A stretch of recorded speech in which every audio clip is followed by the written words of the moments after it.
This is UX Cake. UX Cake. UX Cake. UX Cake. UX Cake. UX Cake. UX Cake. I'm your host, Lee Allen Arredondo. Hello and welcome to UX Cake. This week we are talking about designing with disability rather than for disability with my guest, Liz Jackson.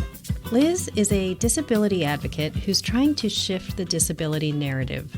We talked about how the way we currently approach disability in design can actually cause more problems than solutions for people with disabilities, and how language, phrases that we commonly use in design like accessibility and inclusion, and even design thinking methodology, makes disabled people the recipients rather than the drivers of design. And we talked about what a product or design team can do to get the perspectives they need and make sure that disabled people are treated as the experts in disability. Liz is the founder of the Disabled List, connecting companies with creative disabled people who are available to consult, collaborate, and support brands that are interested in reaching their disabled consumers. They have also recently founded WITH, a fellowship that's creating new pathways into design for disabled people.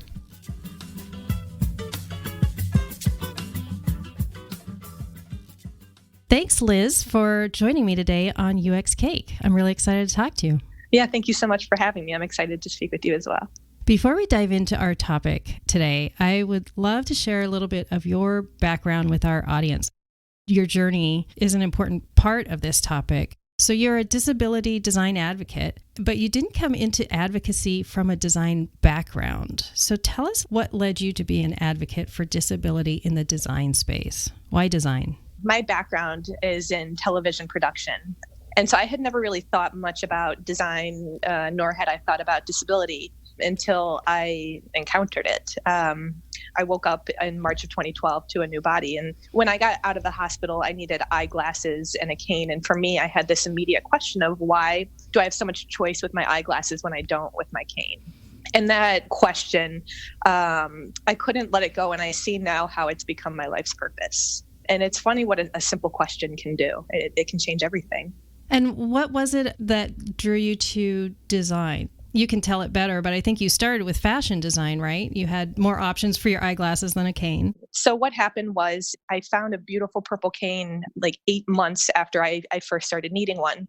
And it changed everything. And at the time, I had been watching the Girl with the Dragon Tattoo movies. And so I decided I wanted to have a badass superhero alter ego. And so I made myself into the girl with the purple cane. Yeah. And I used the blog to harass my favorite company at the time, J. Crew. They sold eyeglasses. And so I felt selling canes was a natural progression. And I was never able to convince them. But through this process of trying to convince them, a few things happened. The first was I started to really understand what disability in design really means. But the other thing is I encountered and have started a friendship with the woman who designed my cane. And it's through her that I really shifted away from fashion and started to delve into design processes and the rigor of design and the implications of design and how we go about designing, and really starting to be a student of design without actually having a formal education. And so I think my purple cane has become this sort of cornerstone, both of my life and of the work that I'm doing. That's really fascinating. Tell me a little bit more about the woman that you met, and is she a product designer? Tell me a little bit more about that. Yeah, she's an incredible human being. So her name is SHOWRie Norregaard, and she's based right now at SY Partners. And what can I tell you about Ree? She's sort of a Danish Geppetto, does a little bit of everything. I don't know if you know OXO kitchen products, but she created the OXO logo. She does so many different things that you would have never thought about, oh, well, who designed this? And she's fascinating. I think she's one of the few people who feels comfortable enough with me to kind of push back on some of my more stringent advocacy beliefs. And so I've grown to trust her implicitly. Those are fantastic people to have around you. Yeah. It's funny. Like I have my partner at the Disabled List is this guy, his name's Josh Halstead. And I had caused some sort of contention in my life, and Ree reached out and said that she wanted to talk to me. And I told him, I was like, I'm scared that mommy is going to yell at me. And she didn't, but like, you know, she definitely was stern with me. but she's so smart, and she gets it. And there's times with her where she doesn't agree with me, and then she'll come back 6 months, a year later and say, I now understand what you were saying, and I'm very proud of you for sticking with your guns. And so it's a relationship with a lot of give and take. Diving into disability design, this is maybe a phrase that people listening haven't heard. Yeah. You distinguish between design for disability versus disability design. Yeah. So tell me a little bit about that. I started out advocating for product, right? Like that was my goal is I wanted choice with my cane. And what happened over the course of the last 6 years is I actually shifted from wanting choice in my cane to really focusing on the people who are involved in design and who gets to design. And what I started to see is if you Google the phrase design for disability, you'll see that it yields more than twice as many search results as disability design. Right. And so this idea that we are recipients of design has embedded itself into our language.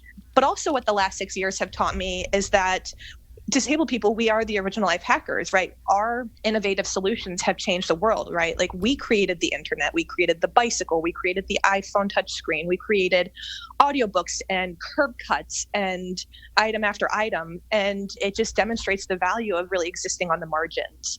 And so for me, it's how do we start to incorporate disabled people in design processes rather than seeing disabled people as being a subgroup as in need of design intervention.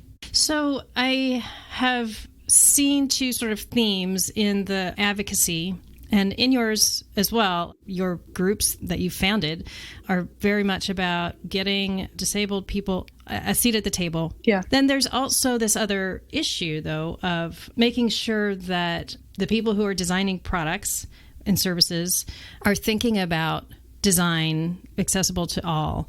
Inclusive to all is another phrase we're talking about quite a lot. So that definitely applies to people with disabilities. Are you advocating on both those themes? Do you see them as the same?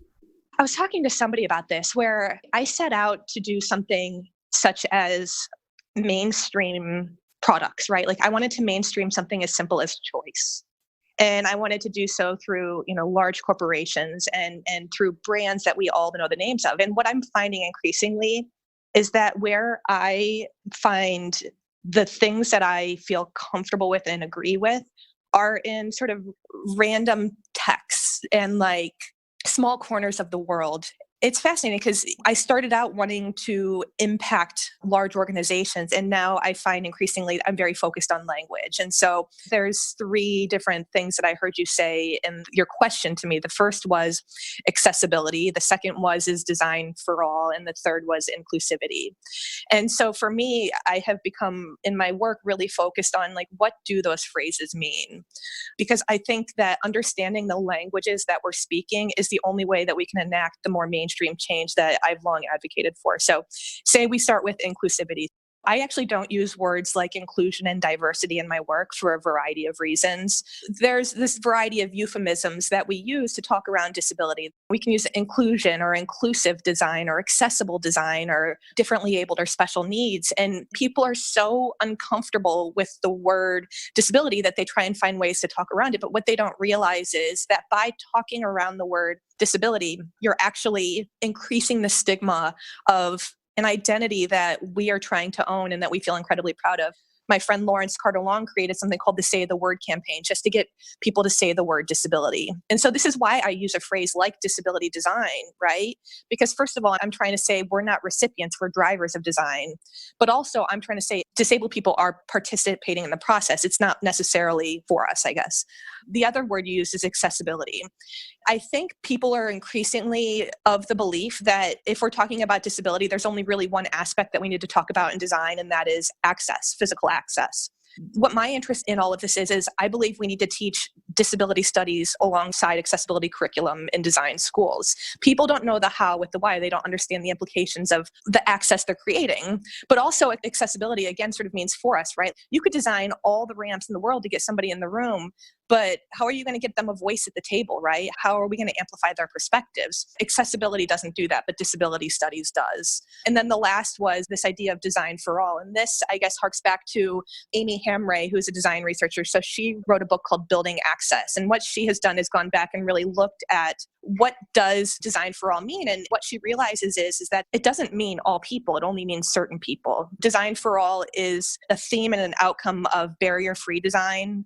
But it also happened when the United States was still segregated. And so design for all actually only meant white, middle-class people who were able to access public spaces. Do you mean the origin of that phrase? Yeah. Or as opposed to how it's used today? Well, it's interesting because I don't think we've reckoned with it, right? And so when we say design for all, we don't ever actually mean all. And I think this is sort of another aspect of accessibility that we can look at. There are power politics in accessibility. When you make something more accessible for one person, you're innately going to make it less accessible for the next, right? So we could look at an accessible stall, right? You make it higher up for a wheelchair user so that they can shift over to the toilet, but it then becomes less accessible for a little person who now has to deal with a raised toilet. Mm-hmm. Specifically about what you were just talking about, that these are catchphrases and there's no way to say all and actually mean every single person, right? Yes. And it strikes me when I hear about disability design. Yeah. And I totally understand bringing people with disabilities, designers with disabilities, into our teams and how important that is. But disability, it's one big community possibly, but when we're talking about designing products or services, it seems important to separate out different disabilities, since each disability is going to bring its own unique perspectives. So how do we approach different disabilities when we're talking about designing products and services? I think this is the question that we're all asking, right? And my struggle with it is we always sort of bend toward universality. But the thing that I see is that, so if you look at the history of disability, what you'll find is that disability didn't exist before industrialization. So you would have a blind person, you would have a deaf person, you have me, right, a cane user, and we'd be existing in our communities, contributing as we could. And we were fine. I'm not saying everything was great, but we weren't grouped together as this thing called disability. And then what happened was industrialization rolled around and it created this expectation that bodies could perform in rote and mechanized ways. And suddenly there was this subset of bodies that couldn't perform. And so industry at the time turned to doctors and philosophers to determine which bodies they were. And they diagnosed those bodies medically as disabled. Those bodies were then segregated and institutionalized. And that's really how disability started. And so I see how the very thing that created disability in the first place, which is this idea of universality through industrialization, when we finally decide we're going to try and intervene through design, and we do so through something like universal design, we're applying the very same thing that created us in the first place to the solution. And we're only reifying the problem, right? There's no such thing as universal. That's why disability exists. And yet we're looking for universal solutions. To that point, let's say we've got a team that would like to hire a designer with a disability that we can be designing with, not designing for, right? Yeah. Does one person with one disability cover all disabilities? Yeah. How do we sort of rectify that? Yeah, well, I think this comes down to how does my organization position itself in the marketplace? And I think also embedded within your question is how do we know what the right disabled person is, right? And how do we know that we're getting the right perspective? And so for me, I really look to do two things. The first is it's hard to hire a disabled person and then just sort of implant them into an existing system when it's likely the very system that has excluded them in the first place. My friend Cindy Bennett is a design researcher. She's blind. A lot of design processes include Post-it notes. Well, that's completely inaccessible to her, right?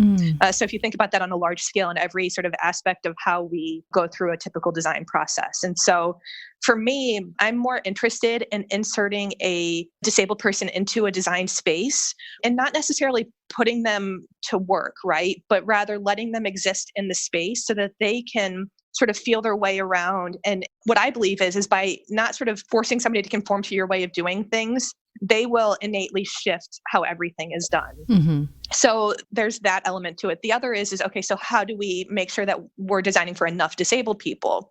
But for me, the thing that I'm really interested in is how do we insert somebody with a disability studies background into a design space so that they can start asking the hard questions and the right questions so that we can get past this frame of mind that only thinks of disability in terms of just accessibility. It's starting to become clear to me a little bit more. So let's talk a little bit more about this, because I imagine that these are questions that many of us designers don't have to deal with on a day-to-day basis. And so we're not thinking about it. But what I'm hearing is that part of this argument is when you incorporate a designer or researcher with a disability into your team, you are changing perspectives across the team, and you're shifting perspectives that are much larger than just that one person's disability. Is that sort of getting there? Yeah. I would love to piece this apart just a little bit, because my understanding is obviously very different than yours. And I think the understanding of a designer who doesn't have a disability is going to be, we don't think about these things on a day-to-day basis. And so I would love to increase our understanding of why this is so important and what we can do about it. That is what I would really love to do. Yeah. So what I'm hearing is that by bringing these people... Sorry, that didn't sound right. And that, that's another weird thing. That's another weird thing. I had this conversation with another person, and he is an inclusivity and diversity advocate. Yeah. And he's Black, and he talks about how that is a hard thing for people who are not Black to talk about. And so a lot of this really is about language and not being sure what to say or saying the wrong thing and being afraid of that. Yeah. And that must be difficult also for a designer with a disability to be in a team. So I think a team, if they approach this with the right mindset, a mindset of curiosity and learning, as opposed to like doing good, that they'll learn new perspectives. And I'm wondering if I'm sort of getting at it. Yeah, you are. I, just like my disabled peers, we exist as friction. The work that I do, it's wildly painful, right? We come into spaces where people feel good about something they've done. They're very proud of themselves. And we tell them, but that doesn't feel good to us, right? We're a bubble burster. So like a year ago, I was invited into IDEO. This moment has informed my work up until this talk, which I'm in the process of writing. But I was invited to IDEO. They wanted to show me a technology that they had created that they said was intended to get disabled people hired. And so I said, great. What disabled people did you hire to create this technology that's intended to get disabled people hired? And they said, none. And I was like, well, good luck. They set out to fix this thing, but they didn't realize that in their solution, they had embedded their own biases, right? How can you create a technology that's intended to do something if you can't do the thing as you're creating it? And so it felt awful. Like I thought that there was opportunity there, and it very much closed the door. And I remember a few months later, they posted online, they had created a deck of cards. I think it's called Adapt-A-Pack. And it was intended to ease the biases for companies that were interested in doing disability. And I took one look at it and I was like, do they not realize that they just made a deck of cards for brands who want to do disability without actually having to talk to disabled people?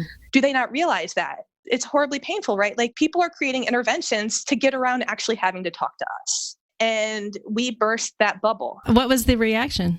I haven't heard from them in a year, Oh, interesting. For me, what that's caused me to do is I've spent the last year dissecting two things. The first is design thinking. And then what that led me to do was to design empathy. So the way I see it is that design thinking is a methodology, right? That was created by white men who had no equals, right? This is like the 1960s. These are guys that were at the top of their profession. They were aligned with the greatest institutions in the world. And what they saw was that design wasn't reaching everybody. And so they created the system based on empathy to fill in the gaps. But the thing is when you look at empathy, you realize that like other sort of charitable approaches, it's actually caused just as many problems as the solutions that it's trying to sort of create. And so if you boil it down and look at it step by step, the first step is cultivating empathy. But to a disabled person, it can feel a little less like empathy and a little bit more like designers are coming in, they're speaking with us, they're observing us, they're taking our life hacks, right? Our ingenuity. And then they're going to sell it back to us as inspirational do-good, right? Without ever giving us credit. I wrote this piece about Betsy Farber in the New York Times. It's called We're the Original Life Hackers. And the basic premise is that there's this story that's told by OXO where Sam Farber saw that his wife was having a hard time peeling a carrot because of her arthritis. So he decided to make a peeler that was easier for her to use. Well, one day I decided to call up Betsy and ask her about the story. And the first thing that she said to me was, I'm going to go down in history as being Sam's lowly crippled wife when it was my idea in the first place, right? Yeah. And so that's empathy. That's step one. Then you go into step two, right? And what you find is that step two is defining the problem. But what you find is that because we're not able to lead these conversations, it's oftentimes us that's defined as the problem rather than the problem being defined as the problem. So it becomes about what we can or can't do rather than how something does or doesn't work for us. So you've got our insights gleaned, right? And then we are defined as the problem. And then they enter this iterative process of ideation, prototyping, and testing to get to what I call the unacknowledged sixth step of design thinking, which is design thinking, because I'm then expected to walk into IDEO and say, thank you for this technology, when really it's causing me pain and discomfort. And what's a better way? What I propose is design questioning, which is just, step by step, look at design thinking from the user's perspective. But even with that, it requires we have a full understanding of empathy. This thing that I always say is we convince ourselves that things that do a certain way feel a certain thing. And I think we're spending more time in design thinking trying to create things that feel empathetic than we are trying to create solutions, is how it feels to me. Yeah. Tell me a little bit more about design questioning and how that differs from the empathy process that you were seeing. When I think of the three outcomes of this, I find there are three outcomes. The first is that empathy, as we're performing it, it reifies class and power structures. So you always have the empathizer, and then you always have the empathizee, or the sort of the recipient, right? And one is always on top, right? Like IDEO or the design thinker is always the empathizer, and then the recipient remains a class below. The second thing is I believe it prescribes emotion. So it tells us that we have to feel a certain way about a situation, or we have to achieve a certain feeling rather than being allowed to kind of feel what we feel. And then the third thing is it silences the recipient, so that we can't express critique or thought about it. We are expected to only be grateful. And so for me, when I look at design questioning and think to myself, okay, how does this work? The thing I've come to is this idea that I call mutuality. And what mutuality is I see it's a radical act by an individual or a group of individuals that's intended to create space for sustainable participation within a system or institution that benefits from representing or serving us. And so for me, there's only one time in the entire process when mutuality can take place, and that's at the moment that gratitude is expected, because that's the only time that the perceived recipient is actually valued as a participant. And so instead of expressing gratitude, it is our role to ask the hard questions and to critique. And so that's, for me, what design questioning really represents. How is it that we can use whenever time we're allowed into the process to question the process, rather than be grateful that we were a part of it or a recipient of it. And this requires having an actual disabled person there, not just empathizing and assuming this is what the disabled person would feel or think. Yeah, and it also takes a certain type of disabled person, right? It takes an advocate, because usually if you're going to give somebody an opportunity, they're not going to bend and sway, right? This is a full commitment to enacting change. It's so tough. I think disabled people make a third less than anybody else in the world, right? And so if we are given opportunity, why are we going to go in there and do the thing that we exist in the world as, which is create friction? We just want to be included, but we don't just get to be included, right? That's not how inclusion feels to us. Inclusion, in the way it's sort of done, it forces us to participate within a flow that is pushing against us, right? We're going against the tide. And at some point, someone somewhere needs to be able to say, okay, you're allowed to be disabled in this space. You're allowed to create the friction, and we're not going to exclude you because of it. And that's really where I see my role. And so I'm assuming that these are definitely the reasons why you founded the Disabled List, which is a resource for companies to hire disabled creatives. And you launched a program called WITH. Yeah, the WITH Fellowship. The WITH Fellowship. Can you tell us a little bit more about those, and also how companies and designers with disabilities can use those resources? Yeah, so I created the WITH Fellowship really to insert disabled people into design spaces. And again, it's with the goal of creating friction. And so they're just 3-month fellowships with disabled creatives. And again, it's to start really implementing this process of designing with rather than for. And the most interesting thing that I've encountered because of it is that when people hear of the with fellowship, they say, oh, like, so this is co-design. And I say, no, this is not co-design at all. It's actually the antithesis of co-design, right? Because co-design is determined by the designers, right? Like designers get to determine when and how the disabled person is included and involved in the process. With, we're just inserting ourselves into the process, right? Like we're saying, we're here, we're friction, and we're going to shift the entire way that this is happening.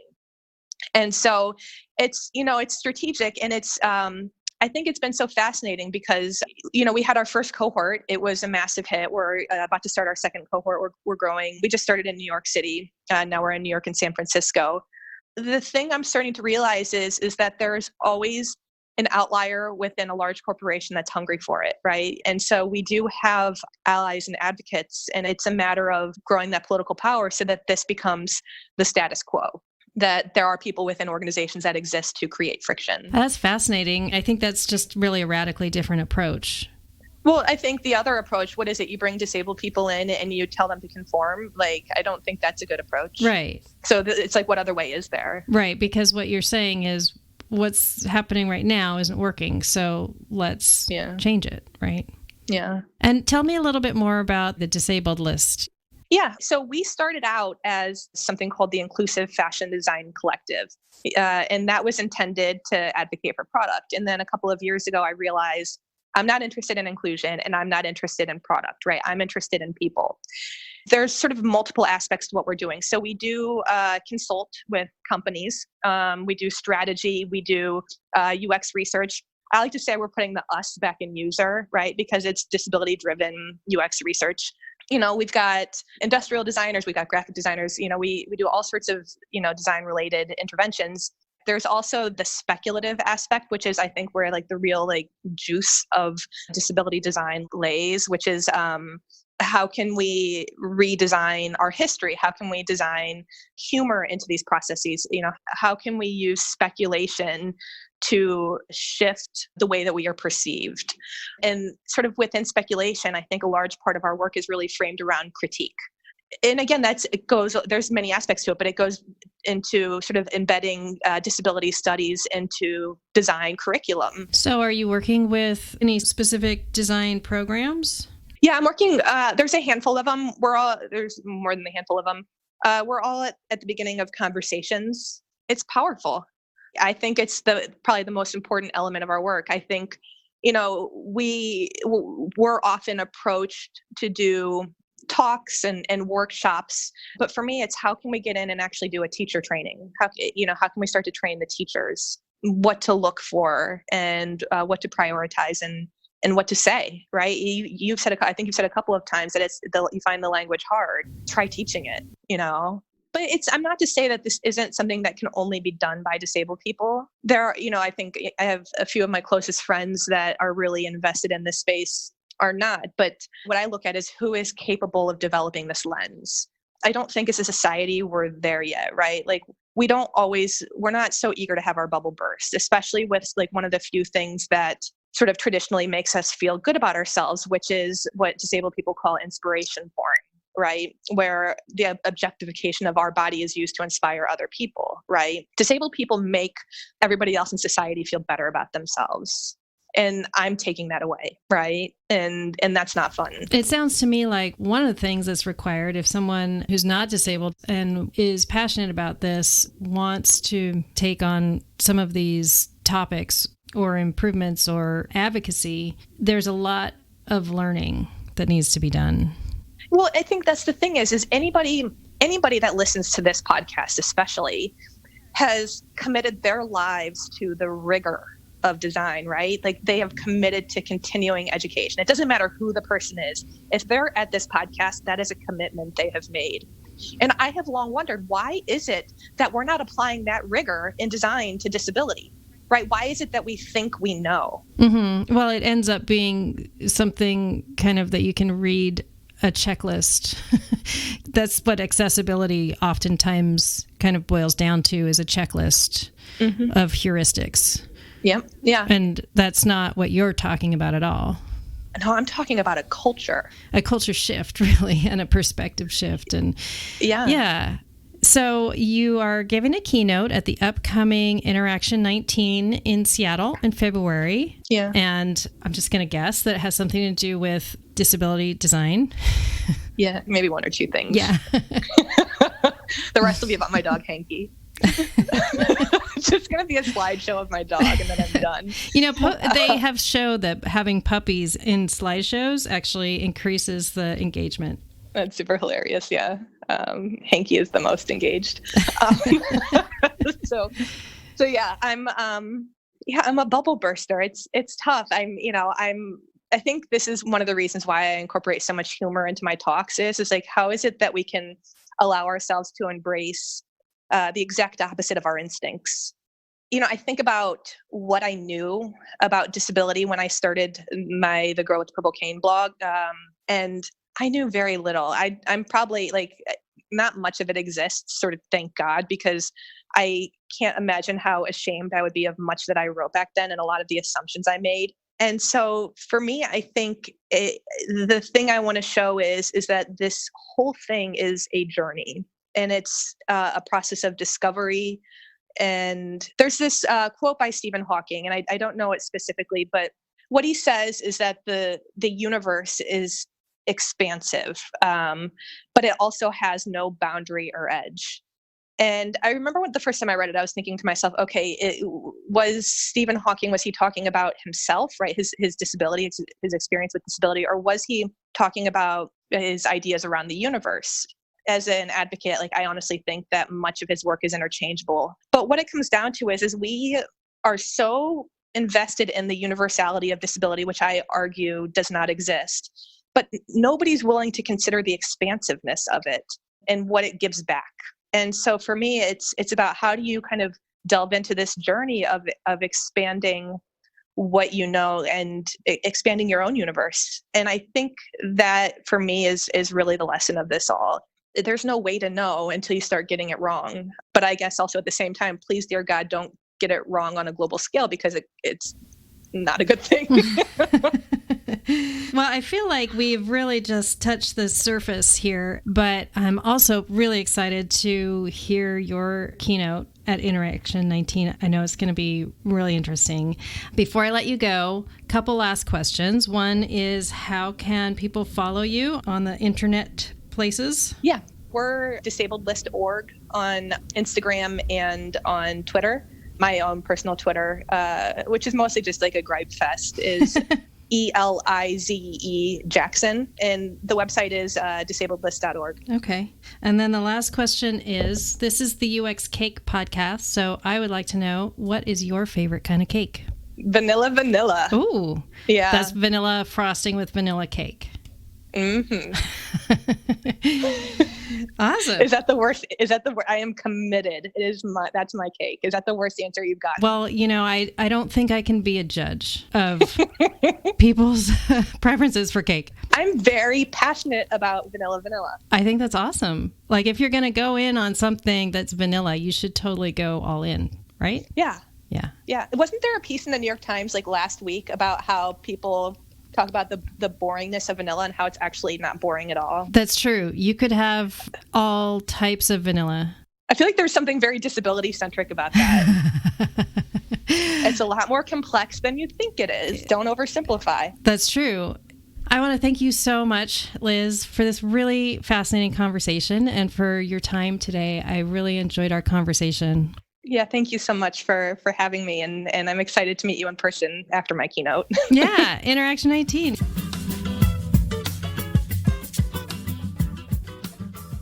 So how do you think we could make a difference as UX practitioners? Do you have ideas, suggestions for some great causes and organizations you could share with the rest of us? Connect with the UX Cake community on Facebook, Twitter, or Instagram, or our website at uxcake.co. You can also subscribe to our monthly newsletter there, so you can get updates and other resources.